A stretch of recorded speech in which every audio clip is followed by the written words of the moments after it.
उसके बाद समंदर में एक और जंग की आहट सुनाई दे रही है। भारत के पश्चिम के बाद अब पूर्व में दो महाशक्तियां आमने सामने आती दिख रही हैं। अब ताइवान की खाड़ी जंग का अखाड़ा बनेगी। नमस्कार, मैं हूं आपके साथ ममता तिवारी और आप देख रहे हैं न्यूज़ 18 का डिजिटल प्लेटफॉर्म। दरअसल जिस प्रकार के विजुअल सामने आ रहे हैं उससे तो युद्ध जैसे हालात बनते दिख रहे हैं। ताइवान की खाड़ी में दो कट्टर ऐतिहासिक दुश्मन चीन और जापान आमने सामने हैं। दरअसल जापानी नौसेना के घातक विध्वंसक जहाज JS इकाजुची के ताइवान की खाड़ी से गुजरने के बाद चीन आग बबूला हो गया है। इसे उकसावा बताया है। जापान के इस कदम के बाद चीन ने आक्रामक जवाब देते हुए ड्रोन फुटेज जारी किया है, जिसमें ड्रैगन की सैन्य ताकत की नुमाइश की गई है। चीन द्वारा जारी किए गए इस हाई रेजोल्यूशन ड्रोन फुटेज में साफ देखा जा सकता है कि पीपल्स लिबरेशन आर्मी PLA की ईस्टर्न थिएटर कमांड ने जापानी विध्वंसक पोत को किस तरह से ट्रैक किया। जैसे ही जापानी पोत ताइवान की संवेदनशील समुद्री सीमा के पास से गुजरा, चीनी नौसेना और वायुसेना ने तुरंत अलर्ट मोड पर आकर उसकी चौतरफा कड़ी निगरानी शुरू कर दी है। चीन ने इस वीडियो के जरिए दुनिया और खासतौर पर जापान को अपनी सैन्य ताकत का कड़ा संदेश दिया है।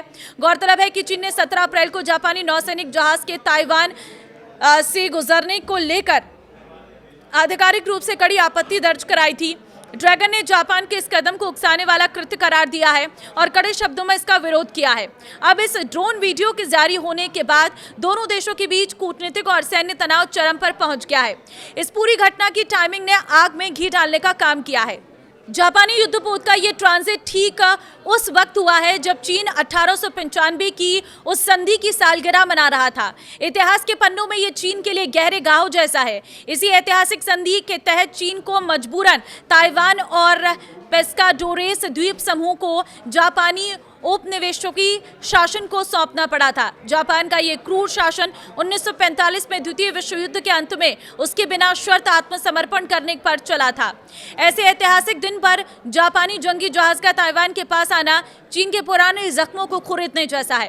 पहली चीज, ताइवान में हाल ही में किस जापानी युद्धपोत ने प्रवेश किया था, ये बता देते हैं आपको। जापान के विध्वंसक युद्धपोत JS इकाजुची ने ताइवान में प्रवेश किया था, जिसे चीन ने उकसावे वाली कार्रवाई बताया है। दूसरी चीज, चीन ने जापानी जहाज की घुसपैठ पर क्या प्रतिक्रिया दी, तो चीन ने 17 अप्रैल को जापान के सामने कड़ा विरोध दर्ज कराया और PLA ईस्टर्न थिएटर कमांड द्वारा रिकॉर्ड किया गया एक ड्रोन फुटेज जारी किया, जिसमें चीनी वायुसेना और नौसेना जापानी पोत की निगरानी करते हुए नजर आ रही हैं। तीसरी बड़ी बात, इस सैन्य घटना का शिमोनोसेकी संधि से क्या ऐतिहासिक संबंध है, तो यह घटना ठीक उस समय पर हुई है जब 1895 की यह संधि की सालगिरह थी। इसी संधि के तहत चीन को ताइवान और पेस्काडोरेस द्वीप जापान को सौंपने पड़े थे। इसी ऐतिहासिक घाव के कारण चीन इस घटना से और भी ज्यादा भड़का हुआ है। दुनिया अभी स्ट्रेट ऑफ हॉर्मुज में ईरान और अमेरिका के बीच मचे घमासान के थमने की राहत ले रही थी कि एशिया में एक नया मोर्चा खुल गया है। इस बार किसी ने चीन को तिल्ली लगाने का काम किया है, जिसके बाद ड्रैगन ने आग उगलते हुए ऐलान कर दिया है कि देख लो, हमें उकसाया जा रहा है। ये कांड हुआ है ताइवान स्ट्रेट में, जहां चीन पहले से ही काफी इनसिक्योर महसूस करता है। हाल ही में यहाँ पर एक देश ने शक्ति प्रदर्शन करने की कोशिश की तो चीन को गुस्सा आ गया। मिडिल ईस्ट में शांति बहाली के बीच अब ताइवान स्ट्रेट में युद्ध के बादल मंडराने लगे हैं। यहाँ पर कुछ ऐसा हुआ कि चीन भड़क गया है। सिर्फ गुस्सा नहीं, चीन के अंदर घबराहट भी फैल गई है। यही वजह है कि PLA को अलर्ट कर दिया गया है और स्ट्रेट पर पैनी नजर रखी जा रही है। नमस्कार।